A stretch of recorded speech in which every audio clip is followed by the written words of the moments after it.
Ok, bien, vamos a hablar este día acerca del contenido número 19, que tiene que ver con criterios de seguridad en la industria y la instrumentación, específicamente en el área más que todo de industria, porque al final que el ingeniero que se quiera dedicar de lleno a la instrumentación industrial, pues obviamente va a tener que estar o empaparse, perdón, de conceptos que tienen que ver con seguridad.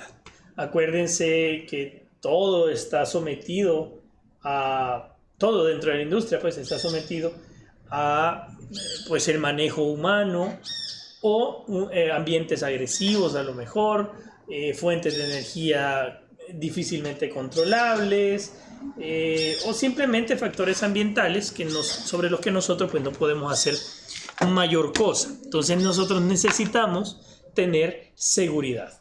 Y seguridad no solo se refiere a la seguridad industrial, que aquellos que ya llevaron la materia de higiene con Nelly, pues sabrán todas las consideraciones que ustedes pueden tener en la industria, sobre todo los ingenieros industriales, que muy buena parte de ustedes se va a dedicar a la seguridad industrial, a la higiene y la salud ocupacional. Pero también tenemos que estar conscientes de que dentro de nuestros instrumentos, sobre todo aquellos que tengan electrónica, eléctrica, dentro de ellos, que trabajen con eléctrica o electrónica, pues van a estar sometidos a condiciones desfavorables para los circuitos. Y no necesariamente eso tenga que ser algo completamente malo. Mientras los dispositivos tengan o cumplan con ciertas condiciones de seguridad, son fácilmente utilizables y no debería tener ningún problema para hacerlo. Entonces, ahí me equivoqué, es la sesión, aquí voy a cambiar, esta es la sesión 19. ¿Qué vamos a ver en esta sesión? Vamos a hablar de criterios de seguridad en instrumentación industrial, pero también en cuanto a, más que todo, a los sistemas como tal. Vamos a hablar de los grados de protección contra ingreso y contra choque. Vamos a hablar de atmósferas explosivas y de la clasificación según las normas ATEX o ATEX. ¿De acuerdo? Bien, si tienen alguna pregunta ya saben que pueden hacérmela, me interrumpen en cualquier momento y yo con gusto. Bien, vamos a ver.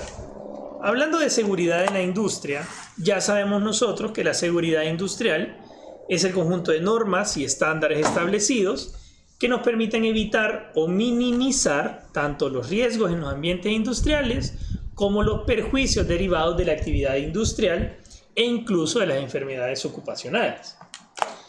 Todas las maquinarias y las herramientas industriales, incluidos los instrumentos de medición y control, que es a lo que nosotros le hemos dedicado el estudio este semestre, así como sus operarios y todo el personal de una industria, son propensos al peligro.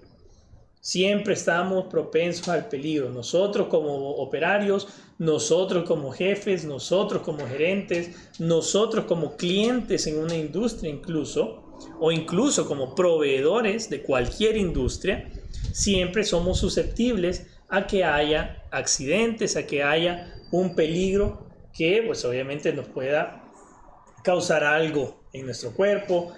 Y también la maquinaria, los instrumentos, las herramientas que nosotros utilizamos en cualquiera de las posiciones jerárquicas de una empresa que ya mencioné, están en peligro.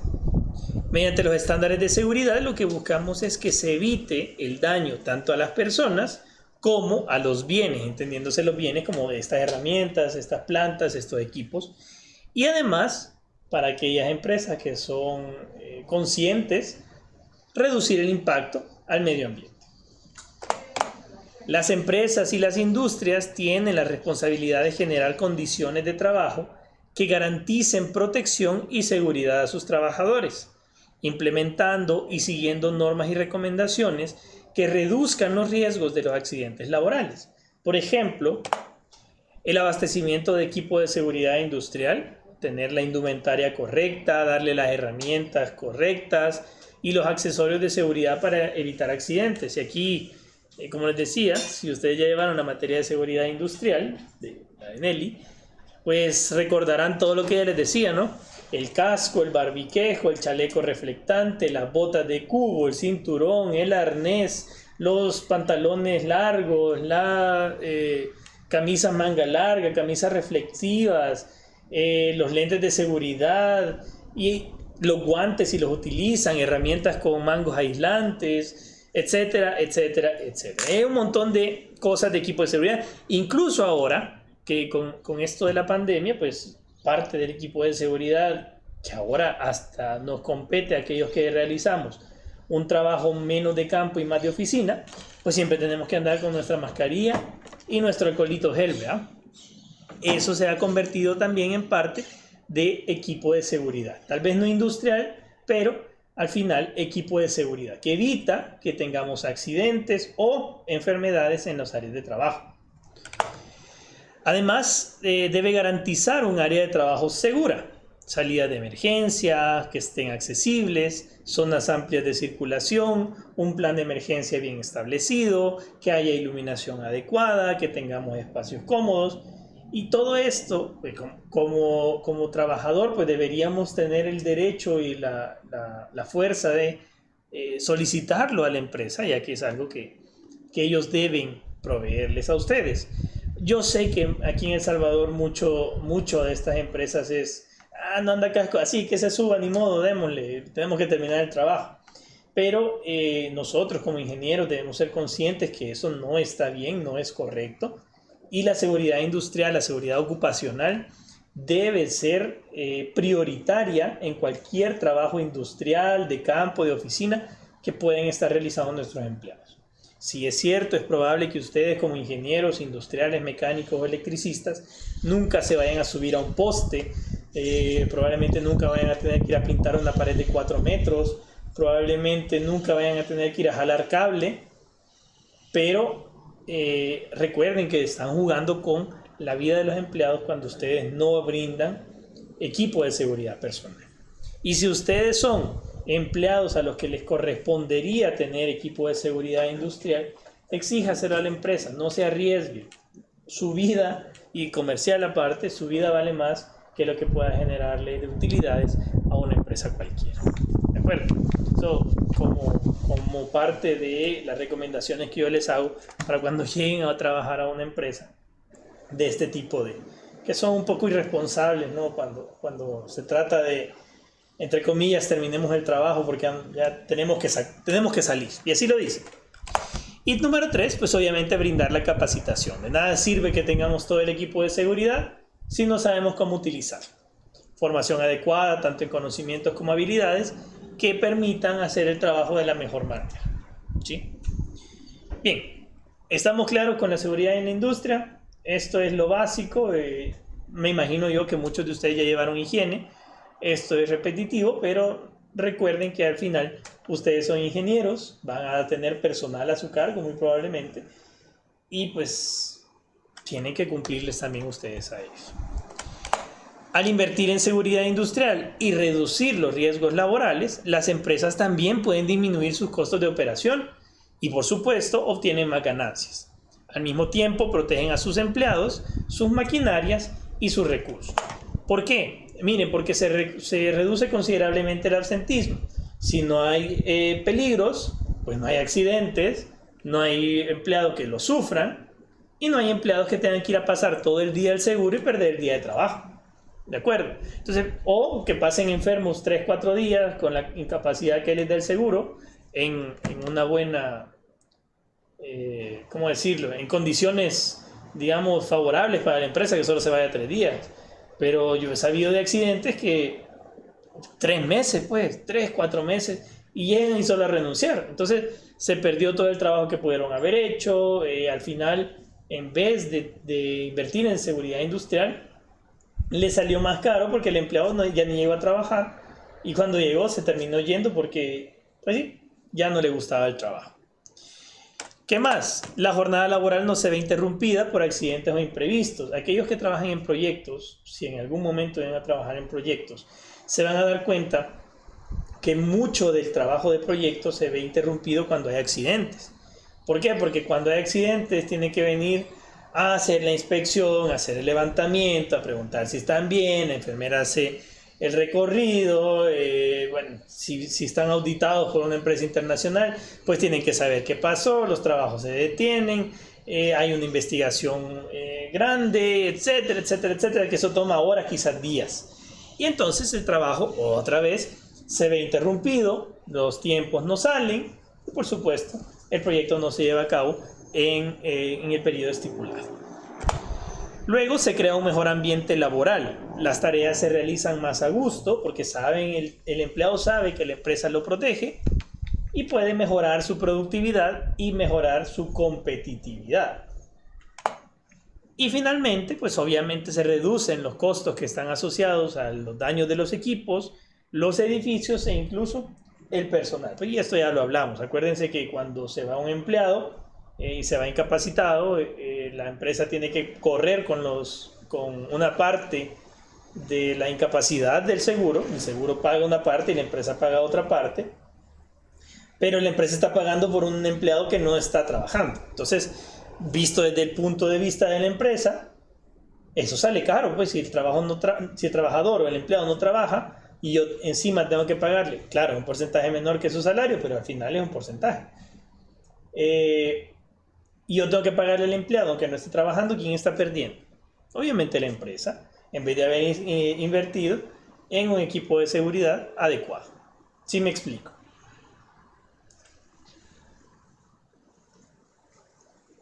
¿Sí? ¿Dudas? Están apagados hoy, muchachos.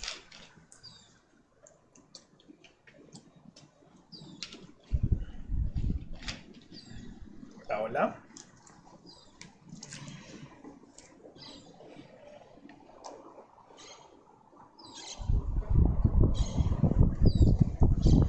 Uy, están dormidos ahora, muchachos. Bueno.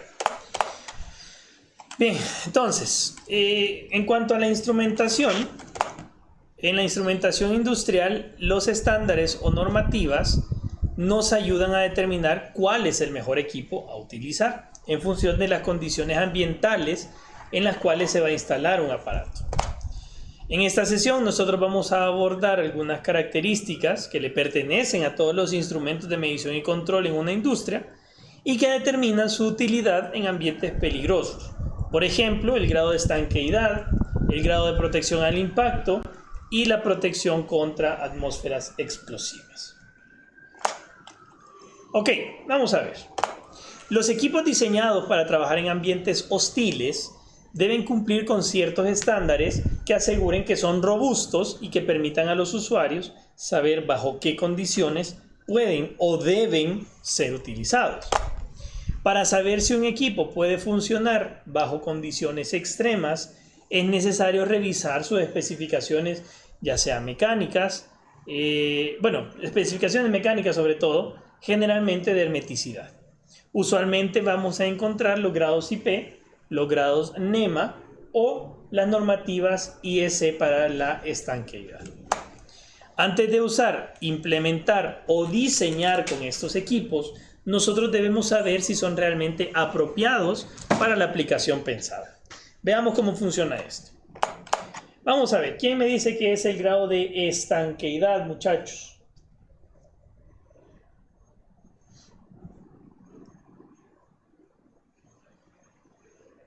A ver, ¿qué es el grado de estanqueidad?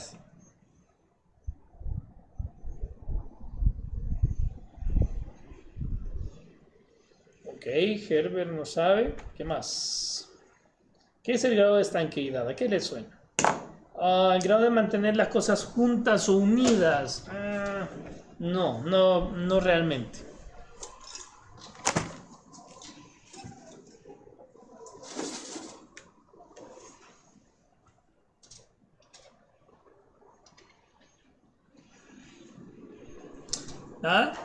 Bueno, miren. El grado de estanqueidad o de protección al ingreso, yo creo que esto sí lo han visto, el grado IP, que viene del Ingress Protection, proporciona un medio de clasificar el grado de protección o de hermeticidad contra el ingreso de materiales sólidos y líquidos, que el equipo, generalmente eléctrico, debe reunir. María José, tal vez si tu respuesta hubiera ido por el lado de qué tan hermético puede ser algo A o hacia las condiciones externas, pues sí, ahí sí hay mucha razón. Tal vez te faltó esa frasecita, ¿no? Entonces, el grado de estanqueidad básicamente es qué tan probable o improbable es que se le ingrese o se le meta algo al equipo, ya sea líquido o polvo. Dice José Gabriel, algunos teléfonos y relojes traen esta certificación. De hecho, José Gabriel, todos los equipos electrónicos traen esa clasificación. ¿Por qué? Porque acuérdense que cuando ustedes están hablando de electrónica, pues tenemos energía eléctrica que está fluyendo a través de un aparato. Ustedes probablemente no lo vean a simple vista ese grado IP o tal vez botaron el papelito de las instrucciones. Pero si ustedes se van y van a chequear el montón de números que hay en sus dispositivos, van a encontrar con total seguridad el grado de protección IP. ¿De acuerdo? Obviamente generalmente para cosas que se puedan mojar. No es que todo se pueda mojar, obviamente. Por ejemplo, en una fuente de voltaje de una computadora, el cubito, probablemente no encuentren un grado IP, pues, porque se supone que ni siquiera tienen que intentar mojarlo. ¿Sí me explico? Entonces, todos los equipos que se puedan mojar o que se puedan estar en ambientes donde haya polvo o sólidos en suspensión, van a tener siempre un grado de protección IP. Vayan a chequearse, vayan a ver probablemente su reloj inteligente, van a ver su teléfono celular, seguramente va a tener un grado de protección IP. Este sistema es reconocido y es utilizado por la mayoría de países y está incluido en varios estándares. Los números IP son frecuentemente utilizados e indicados en gabinetes, conectores, dispositivos electrónicos y otros. Y también se utilizan en equipos que no son necesariamente eléctricos. ¿Por qué? Porque obviamente necesitamos saber si el equipo no eléctrico se puede sumergir en el agua. ¿De acuerdo? No sé si me explico hasta acá. ¿Todos claros? ¿Sí? Vale. Entonces, vean. El grado de protección IP hace referencia a la norma internacional IEC 60529 y se utiliza con mucha frecuencia en los datos técnicos de los equipos eléctricos y electrónicos. Toditos los equipos eléctricos y electrónicos que en algún momento puedan estar en condiciones de sumersividad o en atmósferas con sólidos en suspensión van a tener el IP. Mediante la asignación de diferentes códigos numéricos, el grado de protección del equipo puede ser identificado de manera rápida y con mucha facilidad. Vamos a ver la nomenclatura de este estándar. Vean, me imagino yo que ustedes ya han visto algo así, algo parecido a esto. Entonces le dice, este voladito, no sé, este celular, por ejemplo, es IP65. Ok, IP65, ¿pero qué diablo significa IP65? Ahí voy. Vamos a ver. El IP obviamente es para nombrar el estándar, el Ingress Protection, la protección al ingreso. El 6 o el primer número me va a decir el grado de protección que tiene este dispositivo ante el ingreso de sólidos. Y el número segundo me va a decir el grado de protección que el dispositivo tiene ante el ingreso de líquidos. Entonces, cuando ustedes vean un número o un grado de protección IP, siempre va a tener por lo menos 2 caracteres después de IP. ¿Qué carácter me va a hacer falta? Ya lo vamos a ver en las siguientes diapositivas, pero los números, el primero y el segundo, siempre van a estar para protección de sólidos y para protección de líquidos. Javier, pero vaya, ¿y qué significa el 6? ¿Cuál es mi estándar? ¿Con qué lo voy a comparar? Para eso hay una tablita. Esta tablita a mí me va a decir qué tan protegido contra cuerpos sólidos y qué tan protegido contra material líquido está mi dispositivo. Vean una consideración importante. El ingreso a sólidos llega hasta el número 6. Si tiene número 6 como parte del IP en los sólidos, quiere decir que está súper protegido contra el ingreso a sólidos. ¿Qué significa el 6? Que está protegido totalmente estanco ante el polvo. Hay una escala ahí que ya esto está normado, por supuesto. El 0 es que no tiene ni protección contra sólidos en el primer dígito y contra líquidos en el segundo. Que obviamente no se debería poder mojar ni meter en la tierra porque se le va a meter todo, ¿no? Luego tenemos protección ante cuerpos sólidos. El 1 es contra un diámetro superior a 5 centímetros. El 2 contra 12 centímetros. El 3 contra 2.5 milímetros, muy delgado. El 4 contra diámetros mayores a 1 milímetro. O sea, todo lo que es menor a 1 milímetro le va a poder entrar, pero lo que es mayor a 1 milímetro no. El 5 pues tiene protección ante el polvo, partículas muy finas, pero podría llegar a entrarle. Y el 6 es totalmente estanco, no entra absolutamente nada. ¿Y qué pasa con la protección contra agua? Miren, la protección contra agua llega hasta el número 8. ¿Por qué? Porque el 7 y el 8 están reservados para aquellos dispositivos que se puedan sumergir. Del 1 al 6 en agua, en líquido, tiene un grado de protección contra chorros de agua, contra rociado o contra goteo. Pero aquellos dispositivos que sean IP algo 6, o sea, que el 6 sea su máximo en líquidos, no se pueden sumergir. Pero usted puede sumergir aquellos que son 7 y 8, solo que el 7, IP algo 7, va a tener propiedades de estancado contra inmersiones temporales, o sea que no puede estar permanentemente sumergido. Mientras que si usted tiene un 8, pues sí, simplemente puede estar protegido contra inmersiones permanentes. Generalmente los celulares ustedes los van a encontrar con IP68 IP67 e IP68. Porque ahora ya la mayoría de celulares por lo menos les aguantan que se les vaya en el agua. Hay unos que se pueden sumergir durante suficiente tiempo como para considerarlo permanente, pero en general IP67 e IP68. ¿Estamos claros? ¿Hay alguna pregunta con el grado de estanqueidad? Entonces, si a ustedes les toca comprar dispositivos o vender dispositivos, qué bueno, Mario, qué bueno. Entonces, si a ustedes les toca comprar dispositivos o vender dispositivos en su trabajo dentro de unos cuantos años, este es un grado que siempre se lo van a pedir. Ya sea que usted venda cable eléctrico, o usted puede vender tubería, usted puede vender iluminación, luminarias, usted podría vender, tableros eléctricos, usted podría llegar a vender pararrayos, por ejemplo, puede llegar a vender celulares incluso. El grado de protección IP es muy importante. ¿Y por qué creen ustedes que este grado es importante si al final no todas las empresas están sometidas a sumergir productos?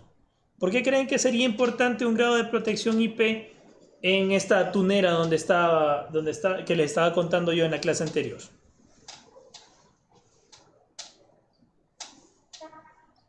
¿Por qué creen que será importante tener un IP? Que todos sus equipos estén con un IP específico.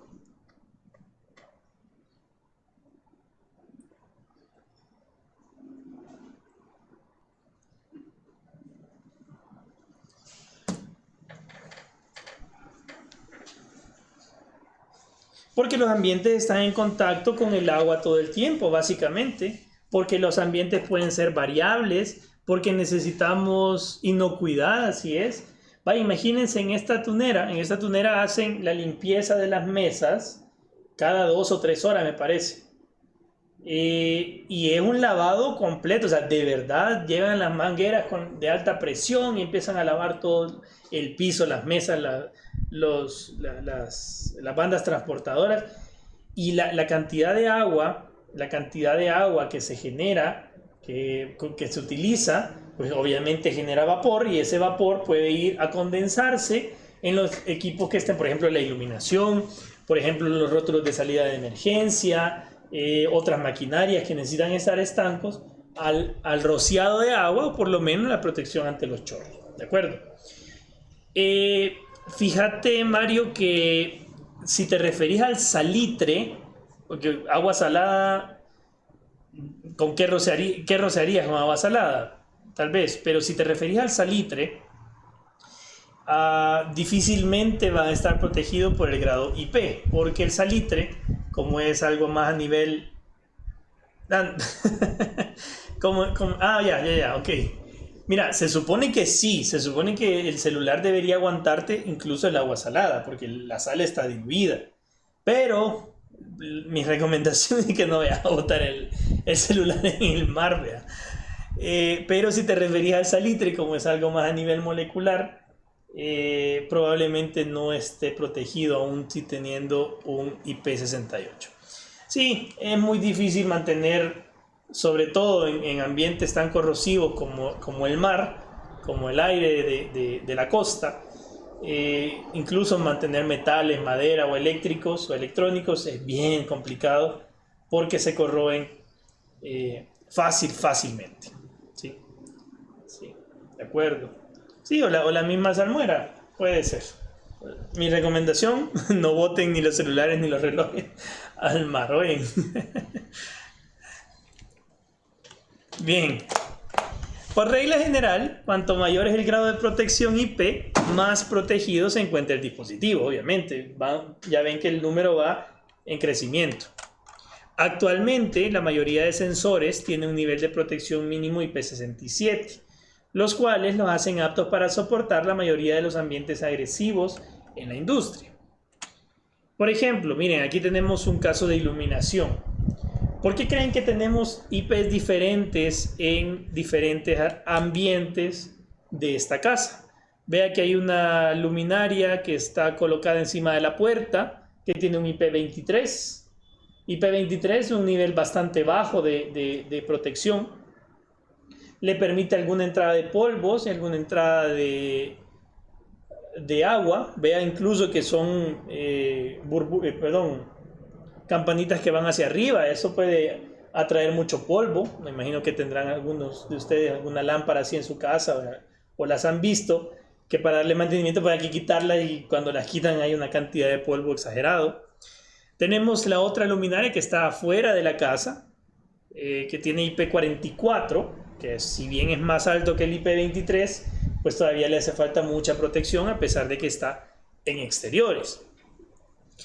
Tenemos, pero que está protegida por algún pedacito de techo, ¿verdad? Del voladizo que tiene el techo en ese lado. Pero también tenemos unas lámparas de piso que están a IP65, que están ahí en el jardín, una iluminación hacia arriba, y unas lámparas que están sumergidas en la piscina con un IP68.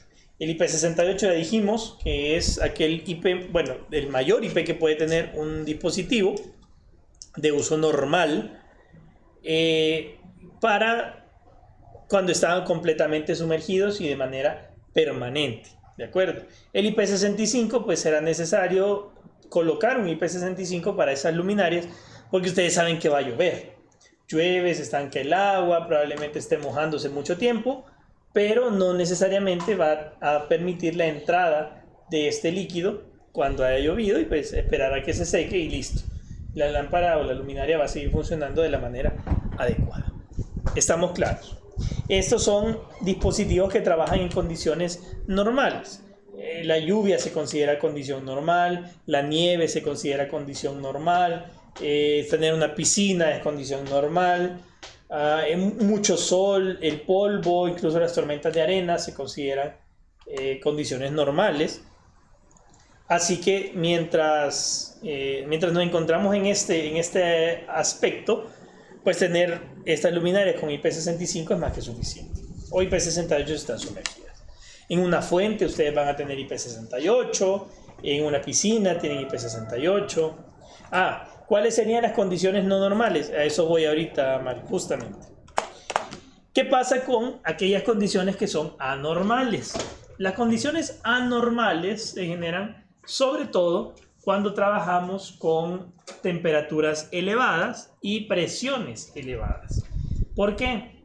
Porque, imagínense, vamos a volver aquí y vean que el IP con que soporta líquidos al número 6 dice que hay una protección contra chorro continuo de agua. Sin embargo, no habla mucho de la presión a la que se somete este dispositivo en ese chorro de agua. Probablemente estará por ahí especificado, pero no es una alta presión ni tampoco es un chorro a una distancia tan corta como una condición anormal. Entonces para eso se inventó el IP69K. La terminación 9K es un grado especial que es más actualizado. ¿Por qué? Porque este grado de protección protege, valga la redundancia, contra el ingreso de polvo, IP6, y agua, pero a temperaturas y presiones altas. En esta categoría ustedes van a encontrar sobre todo aquellos equipos que se deben sanitizar cuidadosamente. Por ejemplo, en el procesamiento de comida, procesamiento de bebida, la farmacia o la industria farmacéutica, los quirófanos, entre otros. ¿Por qué? Porque los dispositivos son demasiado caros y la sanitización consiste ya sea en lavarlos con agua muy caliente, temperaturas muy elevadas, o a presiones demasiado elevadas para quitar todos los residuos que no queremos, o las bacterias, o los virus, o cualquier cosa que deba ser sanitizada cuidadosamente. ¿De acuerdo, Mario? Los equipos con esta categoría de protección generalmente necesitan ser lavados y desinfectados con agua a alta temperatura, alta presión y en algunos casos con mezclas de químicos para una desinfección adecuada. Por lo tanto, los equipos IP69K son necesarios para evitar daños a los elementos electrónicos que estén dentro de ellos durante los trabajos de lavado y desinfección. Acuérdense que no es la resistencia, no es el circuito integrado el que tiene IP69. Es lo que lo envuelve, es dentro de lo que está. El celular es IP68, pero la carcasa del celular, ¿cómo decirlo? El esqueleto del celular. Los dispositivos que están adentro, si se mojan, la regaron. Pero mientras no les entre agua, mientras no les entre polvo, el celular es el que está. Estamos de acuerdo. ¿Hay alguna pregunta? ¿Qué arruinaste, Mario? ¿Qué arruinaste? Uy, terrible. Bien, un S8 dice. Bueno, ni modo. Vamos a ver. La prueba de estanqueidad IP69K se realiza según la norma DIN 40050. Como se muestra en la figura, un dispositivo montado en una plataforma giratoria, este de acá, el que estamos probando, gira a 5 revoluciones por minuto, lento, y es rociado con agua a una distancia de entre 10 y 15 centímetros. A una presión, vea que es una presión muy elevada, entre 1100 y 1500 psi, y a una temperatura de 80 grados Celsius. Este es el tipo de pruebas que se realizan para los grados de protección IP. ¿De acuerdo? Para el grado de protección IP en sólidos, se pone el dispositivo y se hace girar dentro de una cámara y se pone arena de distintos grosores. Se hace un centrifugado ahí para que la arena haga vórtices y torbellinos alrededor del dispositivo. Y entonces se pueda determinar qué tanto le entró y de qué tamaño es los granos que le pudieron entrar al dispositivo y así colocarle su grado IP. En cuanto a las pruebas para los líquidos, pues se le rocía, solamente que para determinar si es 65, 66 o 67, el rociado con la manguera pues no se hace tan cerca como para determinar un IP69K. Se hace un poquito más lejano y no con una temperatura de 80 grados Celsius. Acuérdense que la temperatura hace que la materia se dilate y eso pueda permitir el ingreso de de moléculas de agua. ¿Estamos claros hasta acá? Así es como se realizan las pruebas de protección IP sobre cualquier dispositivo electrónico. ¿De acuerdo?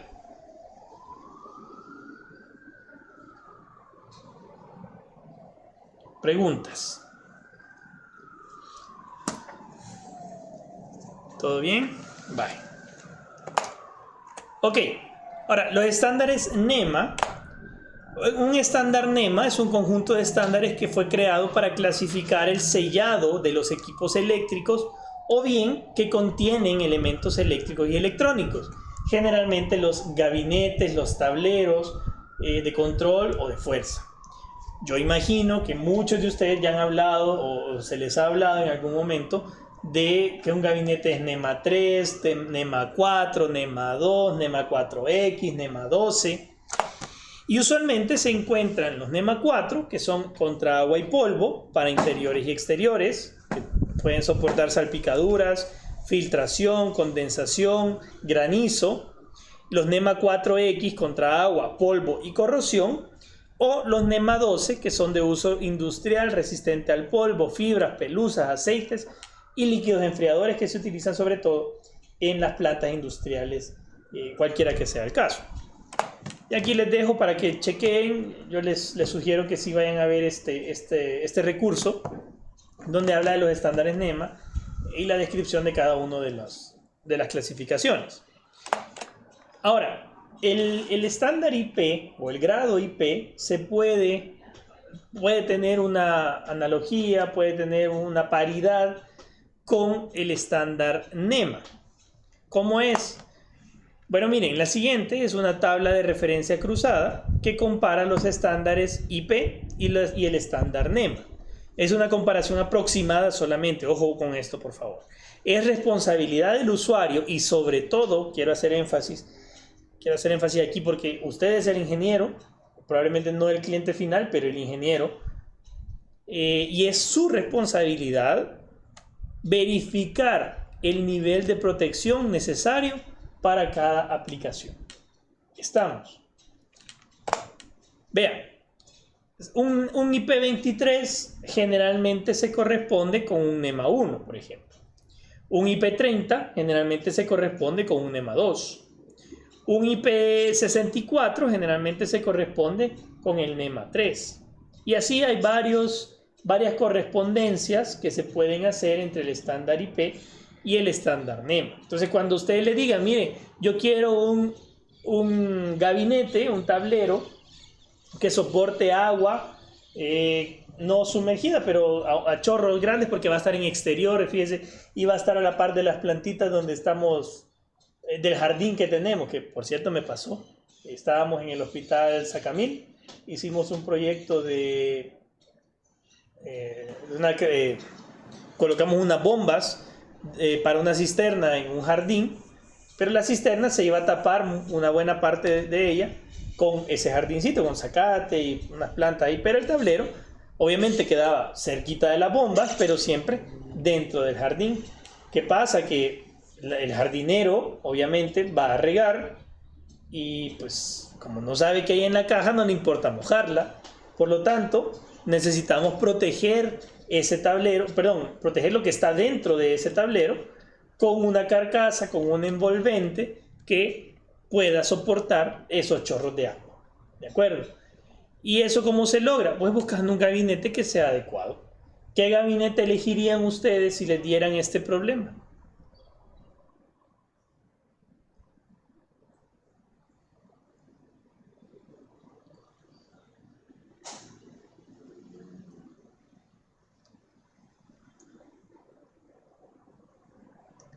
Ajá.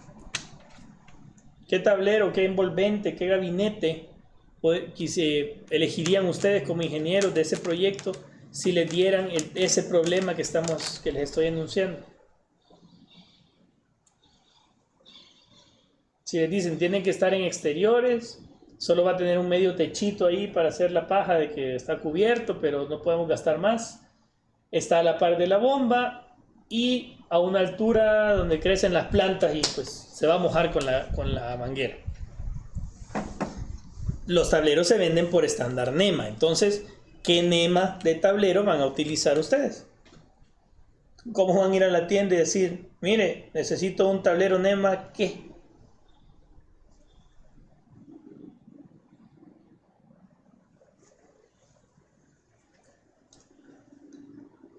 muchachos.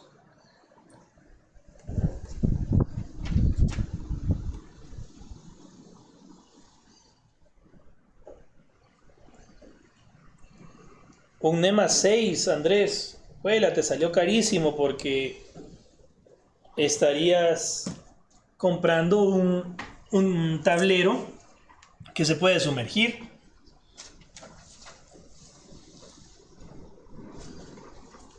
Carísimo. ¿Cuál elegirían?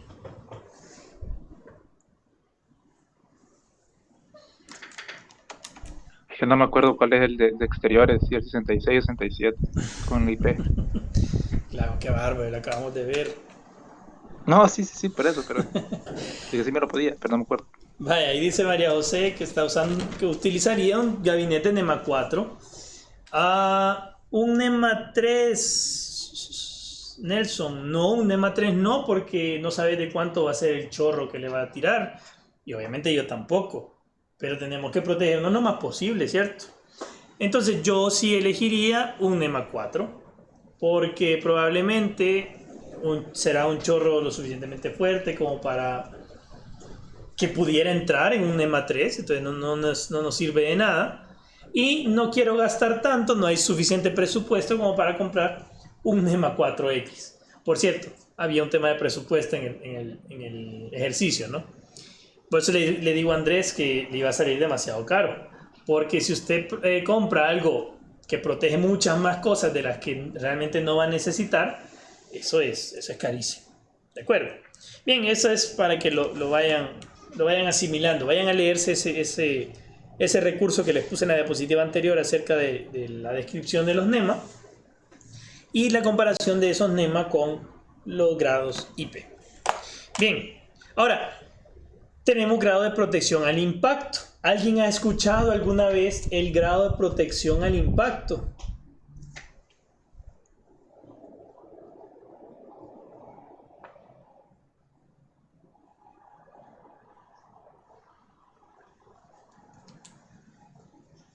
¿Alguien? ¿Nadie? Herbert dice que no. ¿Qué más? ¿Quién me dice que sí? Vamos a ver, yo creo que tienen que haberlo escuchado. Que no creo yo. Sí, de hecho está para los vidrios de los celulares, correcto. Es un nivel bajo, pero sí hay un grado de protección para los vidrios de los celulares, así es. De hecho, quiero ver, vamos a ver si los Gorilla Glass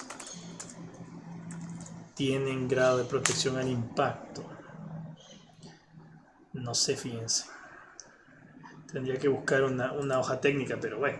Los parabrisas tienen un grado de protección al impacto, así es. Sí, miren. Vaya, miren, aquí tengo información. El Gorilla Glass tiene un grado de protección al impacto de clase 7. Bastante bueno. Veamos, dice María José, con grados IK. Exactamente. Los grados IK son los grados de protección al impacto. El grado de protección al impacto, según la norma ISEN 62262, se refiere a la resistencia que tienen los equipos o encapsulados de materiales eléctricos que ofrecen contra golpes mecánicos externos que puedan dañar el producto. Esta sí es una escala absoluta de 0 a 10 y varía desde el 0, que tiene la mínima resistencia o nada, hasta el 10, que tiene la máxima resistencia. Su escala especifica cómo se montan los encapsulados en las pruebas, condiciones ambientales y números de impacto con su distribución física, tamaño, material, dimensiones de pesos o martillos designados para producir el nivel de energía requerido para cada uno de estos niveles. Entonces, un índice IK00 indica que el producto no ha sido probado o que no tiene protección alguna. Imagínense un vidrio de estos Solaire o una ventana francesa. ¿Ustedes creen que tiene un IK mayor a 0? Probablemente no. El impacto que van a necesitar es bastante pequeño para poder ser roto. ¿De acuerdo? Como les digo, la pantalla normal del celular probablemente tenga un IK bastante bajo porque usted lo deja caer desde una altura ni tan grande y ya se le quebró la pantalla. Entonces, el grado de protección al impacto, sobre todo se utiliza en aquellos dispositivos que están sometidos a, ya sea golpes muy fuertes, golpes mecánicos muy fuertes, o bien, y ojo acá, le voy a dar un gran spoiler porque se usa mucho aquí en El Salvador, cuando están sometidos a actos de vandalismo. ¿De acuerdo? Modestia aparte del país. Pero, fíjate que para blindados obviamente sí, pero más que todo en la parte industrial, digamos, por ejemplo, las luminarias que se colocan allá afuera. Ya han visto ustedes luminarias quebradas, estoy seguro. Sobre todo aquellas que son de tipo canasta, unas circulares, son canastitas, y la gente las agarra a pedradas, ¿no? ¿Qué pasa con las luminarias LED, las nuevas, las que colocan los alcaldes, estos cuando están en campaña política? Ah, no, esas luminarias tienen que ser IK 07, 08, porque así aguantan las pedradas, los pelotazos y lo que sea de ahí de cualquier lado donde se coloquen, ¿no? O se la roban. Bueno, índice de protección contra robo, eso sí no hay, pero contra choque o contra impacto, sí le evitan las pedradas. Y por eso, ojo, por eso, no es que la gente haya evolucionado aquí en El Salvador y que ya no le tiren piedras a las luminarias, no, se las tiran igual porque las quieren bajar o apagar. Sabrá Dios para qué. Pero ya no se quiebran tan fácil, necesitan una piedra más grande y por lo tanto más fuerza para que le pueda llegar y quebrar la luminaria como tal. Entonces las luminarias ahora en la calle aguantan un poquito más porque no están sometidas a impactos que las puedan dañar del todo, o no todas, pues no tan fácilmente, ¿sí? Desde el IK 01 hasta el IK 10, las pruebas se hacen comenzando con impactos de 0.15 joules, que es un equivalente de dejar caer un objeto de 200 gramos desde una altura de 75 milímetros, hasta impactos de 20 joules, que es equivalente a un peso de 5 kilogramos desde una altura de 400 milímetros.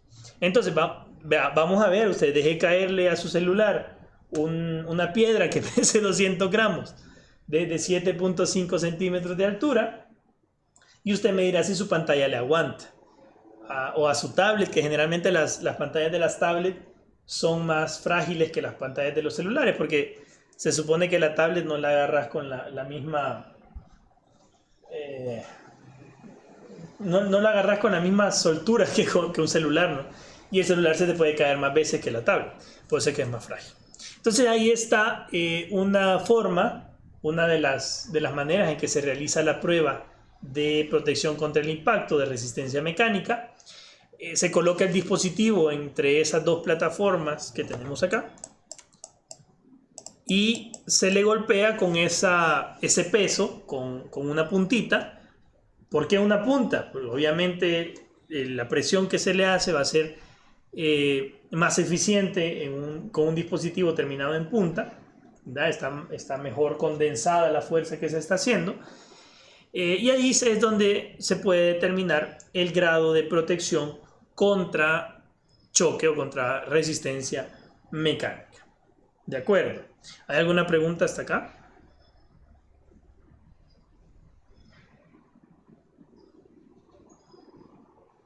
¿Todo bien? Vaya, perfecto. Uy, vea.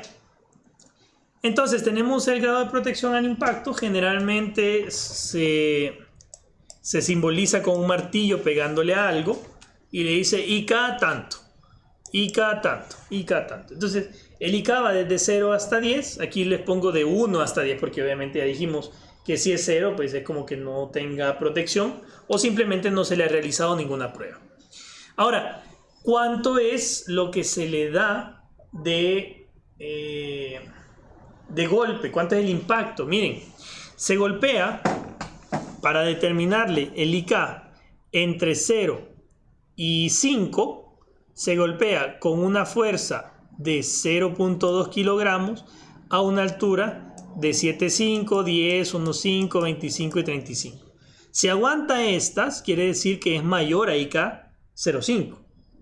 Si ya no aguanta la siguiente, pues se quedó en 5 y ahí ese es el grado de protección que tiene el dispositivo. ¿Cuánto es ese impacto, esa energía? Pues 0.15, 0.2, 0.35, 0.5 o 0.7 joules. No es tanta, a ver, o parece que no es tanta, pero al final los IK son bastante, sí es bastantito de energía lo que aguanta. Generalmente las luminarias más robustas que se colocan ahí afuera, en la calle, en las autopistas, andan por un IK7, un IK8 o un IK09. ¿De acuerdo? Bueno, comercial aparte, y esto tal vez no tan aparte, pero en un proyecto nosotros iluminamos el muelle B del puerto de Acajutla. No sé si alguna vez han ido ustedes a Acajutla o se han estado cerca del muelle B. El muelle B es donde atracan la mayoría de barcos que vienen no turísticos, sino de los que traen cargamento. En el muelle B se colocaron 84 luminarias que tenían un IP68 y se pidieron IP68 a pesar de que no se fueran a sumergir, por lo mismo que preguntaba Mario, por lo de el salitre o el agua salada que podía introducirse. Yo no creo que sea mayor protección para una o para otra, pero bien, así lo pidió el gobierno en ese entonces y así se les vendió. Y entonces, bueno, creo que ya les había contado lo del muelle. Bueno, entonces ahí se colocaron estas 84 luminarias y resulta que como ahí pasa la grúa, que es una, a ver cómo les explicaría. La grúa pasa en medio del muelle y es una grúa que está completamente anclada, no es que la llevan a cada rato, sino que ya está anclada en el muelle y solo se mueve por los rieles en medio de todo el muelle. Entonces llega el barco, se coloca, atraca ahí en el muelle y la grúa pues lo que hace es levantar los contenedores y los va moviendo hacia los camiones que los van transportando entre el muelle y la aduana. ¿Qué pasa? Que obviamente para sacar para quitar los contenedores de la grúa utilizan montacargas de varias toneladas.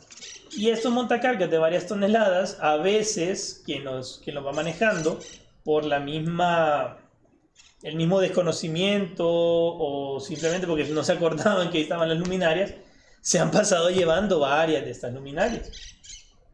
La luminaria que está colocada a 4 o 5 metros de altura pues se cae y obviamente se quiebra. Pero incluso tuvimos en algún momento luminarias que se caían y que no se quebraban. ¿Por qué? Porque aparte de que eran robustas y muy buenas, los IK están dados para una caída bastante considerable. Imagínense un 20 joules para un IK10. Esas luminarias, si no me equivoco, eran IP68 e IK09, me parece, algo así. O sea, aguantaban una caída o un golpe bastante fuerte. Un día les voy a traer fotos de ese proyecto también. Ese fue un buen proyecto. Voy a acordar la próxima clase y les comparto algo. Luego, para los grados IK06 y 07, pues se utiliza 0.5 kilogramos. ¿Y qué dice María José? ¿Y el barquito que nunca se mueve, qué es lo que tiene? En el muelle de Acajutla no sé, María José. Pero no estaba en el muelle B entonces. ya te voy a investigar porque no sé de ese barquito. Luego, para el IK8 sí se ocupa solo para el 1.7 kilogramos. Y para el 9 y 10 se utiliza una masa de 5 kilogramos dejada caer a 20 centímetros y a 40 centímetros. Para tener una energía de 10 joules y una energía de 20 joules soportados. ¿De acuerdo? ¿Estamos claros? ¿Hay alguna pregunta?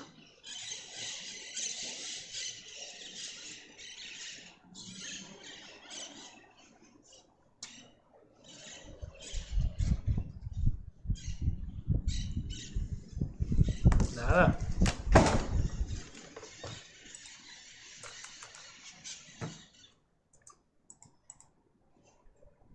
Bien. María José, una pregunta. Ese barquito que vos decís, ¿No te referirás al barco que acaba de llegar que va a contener la generación de energía con gas natural? Ese llegó hará cosa de un mes, más o menos. Ah, vaya, miren, les cuento. Bueno, El Salvador está por empezar a generar energía con gas natural. Es una planta... Ah, pues no creo que sea ese, María José. Bueno, pero les cuento. Sí, sí, anclado está uno que acaba de llegar. Bueno, pero le voy a terminar de contar. Es un barquito, si es ese el que se refiere, es un proyecto, perdón, que se llama Energía del Pacífico. Y El Salvador va a empezar a producir energía con gas natural a partir, obviamente, del gas excavado desde la tierra. Ese gas se va a obtener de perforaciones en el mar. ¿Qué se van a hacer con ese barquito?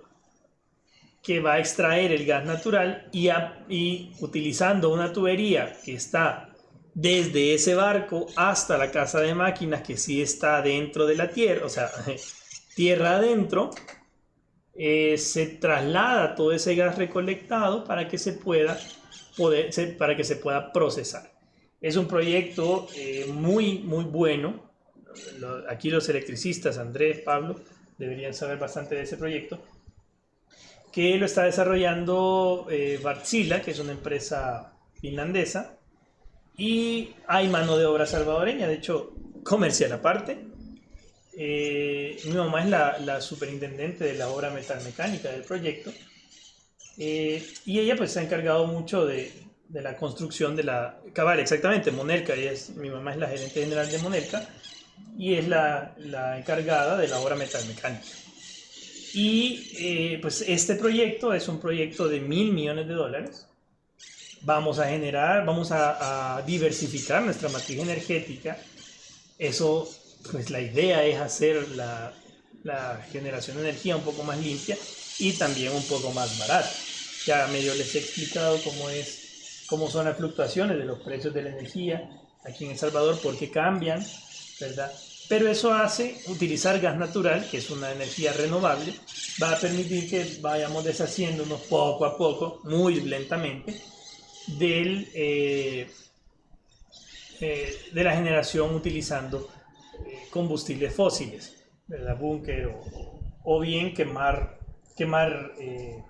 producto, ya sea búnker o basura, incluso para las generadoras térmicas, y hacer una producción de energía más limpia. Entonces, ese barquito que dice María José, me imagino que ese que se va a mantener ahí durante toda la eternidad, el que está conectado a esas tuberías y a la extracción de gas natural desde el suelo marítimo. ¿De acuerdo? Así que les cuento, vayan a leer, es bien interesante el proyecto y pues yo creo que qué buena idea que todos como ingenieros sepamos qué tipo de energía es la que nosotros estamos generando. ¿Por qué? Porque ahí se escucha de todo cuando uno pone las noticias o escucha hablar a gente que no sabe del tema, y por lo menos usted hace silencio, se ríe y se da la vuelta porque sabe de las cosas entiende las cosas de las que se está hablando. ¿De acuerdo? Bien, bueno, dejo del comercial, vamos a hablar nada más ya del grado alimenticio. El término grado alimenticio se refiere a materiales que son seguros para estar próximos a cercanos a alimentos y bebidas porque no son tóxicos. Los materiales o dispositivos que cuentan con esta certificación pueden entrar en contacto con alimentos sin alterarlos a nivel físico, químico o molecular, sin riesgo a que quien los consuma pueda contraer enfermedades. Los equipos y dispositivos de calidad alimentaria son importantes porque los productos suelen estar en contacto directo con los dispositivos que los fabrican. Los compuestos químicos en los materiales podrían filtrarse al producto expuesto o en algunas situaciones podrían dar lugar a que pequeñas piezas de un material se transfieran directamente al producto que va a ser consumido. ¿De acuerdo? En cuanto al grado alimenticio, pues ya saben, nosotros podemos tener conexiones, tubos rectos, tubos curvos, que están categorizados con grado alimenticio. Bombas o filtros también para grado alimenticio. Empaques sanitarios, instrumentos de medición sanitarios, mangueras sanitarias, tubería completamente de grado alimenticio, válvulas y componentes, compuertas, etc. Hay un montón de dispositivos que son de grado alimenticio. ¿De acuerdo? Y, ojo, muchas veces, entonces, esto es otro comercial que les quiero hacer. Me gusta hablar de esto porque yo he visto mucho de cómo es el cliente cuando se le ofrece una u otra cosa y cómo es de exigente para cosas que no conoce. Por ejemplo, a mí me decían, mira, yo necesito que me vendas luminarias, pero tienen que ser grado alimenticio. Y yo, ajá, ¿y dónde la vamos a poner? Ah, la vamos a poner en una industria de textiles. Y yo, oye, pero ¿y por qué necesita que sean grado alimenticio? No, es que necesito que estén bien protegidas. Pues sí, pero si usted quiere gastar $400 más por cada una de las luminarias, yo se las vendo, le decía. Pero usted para una industria textil necesita, si tiene fibra en suspensión, entonces necesita un IP6. Y además, si la va a estar rociando con agua, necesita un IP67. 66, perdón. Entonces se me quedaban viendo y me decían, pues sí, pero ¿y el IP66 que no es que permite la entrada de agua? Sí, le decía, pero si está sumergido. O sea, si no va a estar sumergido, no necesita tener tanta protección. Bueno, ese era uno. Luego me decía, mira, necesito grado alimenticio. ¿Y para qué necesita grado alimenticio? Es que la vamos a poner en un quirófano. ¿Y para qué necesita grado alimenticio? Usted lo que necesita es una luminaria que pueda, que se coloque, perdón, en grado hospitalario se le llama, no grado alimenticio. Son cosas completamente distintas porque los químicos que están en el aire, porque las necesidades que tienen no son las mismas. Solo otro comercial dentro del comercial, el grado hospitalario requiere que no tengan abertura las luminarias o cualquier otro dispositivo, que no haya aberturas visibles para que no puedan acumular polvo y no caigan cuando estén en una operación, en un quirófano o cosas así. Que no haya acumulación de polvo, que no haya ranuras, que no haya aberturas, que no tenga bordes afilados para que no se acumule el polvo, sino que tenga bordes redondos para que cualquier tipo de polvo pues escurra, se caiga y pueda ser limpiado más fácilmente. Eso como comercial. Pero entonces yo les digo, miren, realmente venían clientes pidiendo cosas que no eran necesarias, que solo encarecían el producto, que solo encarecían el proyecto y que a la larga no les generaban mayores utilidades. Y era demasiado costoso, demasiado complicado de traer, demasiado complicado de trabajar, demasiado complicado de fabricar y tardadísimo como no hay otra cosa. Si las luminarias que venían de China, las normalitas, o los productos que venían de China, normales, tardaban entre 10 y 12 semanas, unas de grado alimenticio tardan 18 o 20 semanas bien fácilmente. Y eso hace que el proyecto se alargue, sea más tardado, más caro, y al final el cliente nunca queda satisfecho. Entonces, por eso es importante que nosotros sepamos acerca de estos grados de protección, porque muchas veces por querer estar muy protegidos, no protegemos nada. ¿Qué va a ser una protección de grado alimenticio en una industria textil? Nada, absolutamente nada. Y lo mismo que le decía Andrés, ¿qué va a ser un NEMA? ¿Cuál dijiste vos? NEMA 6 creo que dijiste, ¿no? Ajá, ¿qué va a ser un NEMA 6 cuando tenés un tablero en un jardincito? Nada, porque no estás protegiendo contra inundación. No es una protección real contra inundación, nunca se te va a inundar ahí. Me explico. Entonces ustedes, con estas armas que nosotros tratamos de darles aquí en la universidad, pueden ir allá afuera y desbaratarle el proyecto a un cliente si creen ustedes que está gastando de más. Obviamente eso es bueno para alguien que está vendiendo, que está generándoles, o que les está ofreciendo los productos. No es ético, y por esa razón es que ustedes como ingenieros deben dar soluciones específicas para satisfacer necesidades y no solo vender por vender. No sé, yo creo que con la otra materia que estábamos discutiendo, el área de ventas, el área comercial, y hacíamos la diferencia entre cuál es ¿Qué capacidad tiene un ingeniero comercial versus la capacidad que tiene un vendedor? Probablemente el ingeniero comercial jamás haya vendido en su vida y ni siquiera lo considere como algo a lo que se quiera dedicar. Pero ahí está, y está vendiendo y es ingeniero comercial.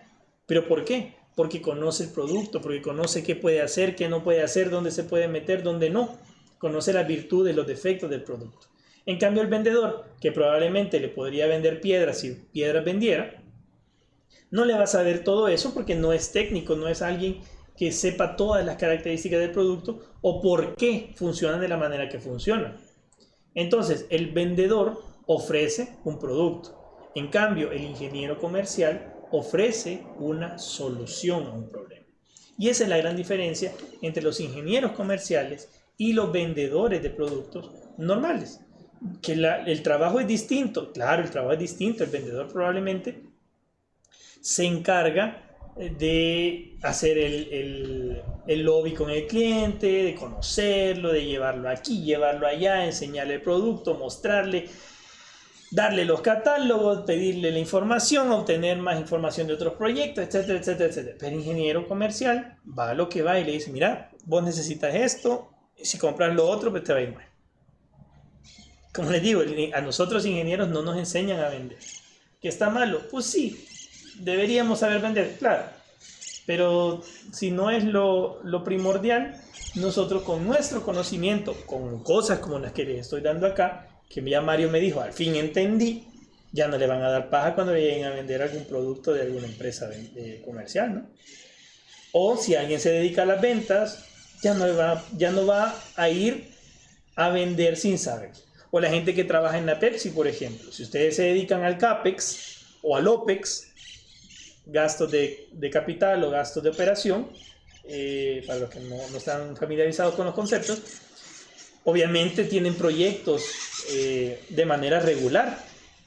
Los vendedores que llegan a venderles las cosas, no sé, para hacer ampliaciones, para logística, para transporte, servicios de mantenimiento, etcétera, un montón de cosas que llegan a vender, no les van a dar paja, porque el producto que usted va a recibir es un producto de ingeniería, que no los tienen de chota los ingenieros en las empresas, ¿de acuerdo?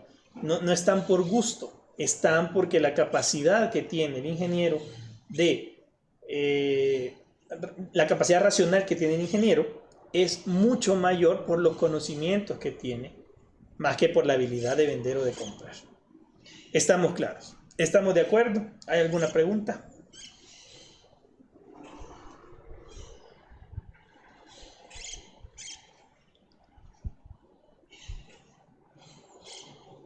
¿Dudas? ¿Todo claro? Bueno, sí, muy informativo. Sí, a ver a qué nos dedicamos cuando ya salgan ustedes de acá.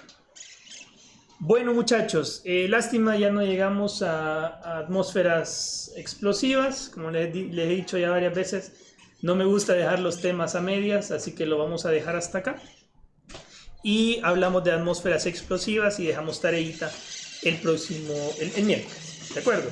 Por hoy vayan a descansar, es lunes con un clima que está de toque, así que, pues, no sé, vayan a caminar o algo que ahorita está bien rico para salir.